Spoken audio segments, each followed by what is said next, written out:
എന്ന് പറയുന്ന സംഭവത്തെക്കുറിച്ച് എനിക്കറിയില്ല. സ്വാഭാവികമായി ഞങ്ങളുമായി ചർച്ച നടത്തി എന്നുള്ളത് മാത്രമാണ് എനിക്കറിയാവുന്ന കാര്യം. ഒരു രീതിയിലുള്ള തീരുമാനവും ഞങ്ങൾ അറിയിച്ചിട്ടില്ല.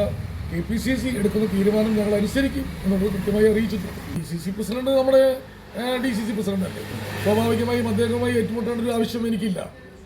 DCC പ്രസിഡന്റ് പറയുന്നതും KPCC പ്രസിഡന്റ് പറയുന്നതും ഒക്കെ പാർട്ടി തീരുമാനങ്ങളാണ്. അതുകൊണ്ട് നമ്മൾ ആ തീരുമാനങ്ങൾ അനുസരിച്ച് തന്നെ മുന്നോട്ട് പോകും. അതിനെക്കുറിച്ച് എനിക്കിപ്പോഴൊന്നും പറയാൻ കഴിയില്ല.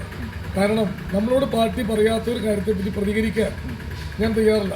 പാർട്ടി എന്താണോ പറയുന്നത് അനുസരിക്കുമെന്ന് പറഞ്ഞാൽ അത് ഇന്ന അക്കമിട്ട് ഇന്ന കാര്യങ്ങളാണ് എന്ന് ഞാനോട് പറഞ്ഞിട്ടില്ല.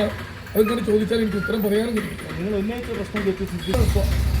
അങ്ങനെ KPCCയെ നമ്മൾ വരച്ച വരയിൽ നിർത്തി ഉറപ്പുവാങ്ങുകയല്ലല്ലോ. നമ്മുടെ വിഷയങ്ങൾ പറഞ്ഞു, സ്വാഭാവികമായി അനുഭാവപൂർവ്വം KPCC അത് കേട്ടു.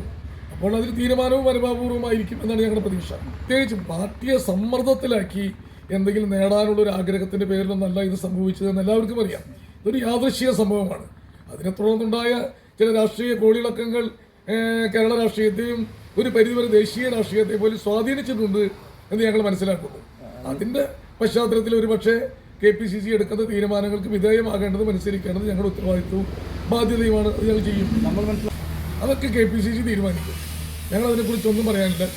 KPCC തീരുമാനിക്കുന്ന എന്ത് കാര്യം നമ്മളനുസരിക്കും. ഒരു ശത്രുതയില്ല. ഞങ്ങൾ വളരെ സൗഹാർദ്ദപരമായി കഴിയുന്ന ആളുകളാണ്. DCC പ്രസിഡന്റ് ആവുന്നതിന് മുൻപും ആയതിനു ശേഷവും പ്രത്യേകിച്ചും അദ്ദേഹം ഞങ്ങൾ നിയോജക മണ്ഡലക്കാരനാണ്. അദ്ദേഹമായി ഏറ്റവും അടുത്ത സൗഹൃദം പുലർത്തിയിരുന്ന ഒരാളാണ് ഞാൻ. ആരൊക്കെയോ ചേർന്ന് അങ്ങനെ ഒരു വൈരാഗ്യമുണ്ട് എന്ന് പ്രചരിപ്പിക്കുന്നുണ്ട്. ഞങ്ങൾ വളരെ അടുത്ത സുഹൃത്തുക്കളും വളരെ അടുത്ത് പെരുമാറുന്ന ആളുകളുമാണ്. അങ്ങനെ ഒരു വിരോധമില്ല. വ്യക്തിപരമായ വിരോധമില്ല, രാഷ്ട്രീയമായ വിരോധമില്ല. പരാതികളുണ്ട്. അതിപ്പോൾ അദ്ദേഹത്തെ സംബന്ധിച്ച് അങ്ങനെ DCC പ്രസിഡന്റിനെ സംബന്ധിച്ചല്ല, അത് മൊത്തത്തിലുണ്ടായ പാർട്ടിയിലെ ചില വിഷയങ്ങളാണ് ഞങ്ങൾ പരാതിയായി പോയത്. DCC പ്രസിഡന്റ് വ്യക്തിപരമായി ഞങ്ങൾക്കൊരു പരാതി ഞങ്ങൾ ഉന്നയിച്ചിട്ടുണ്ട്.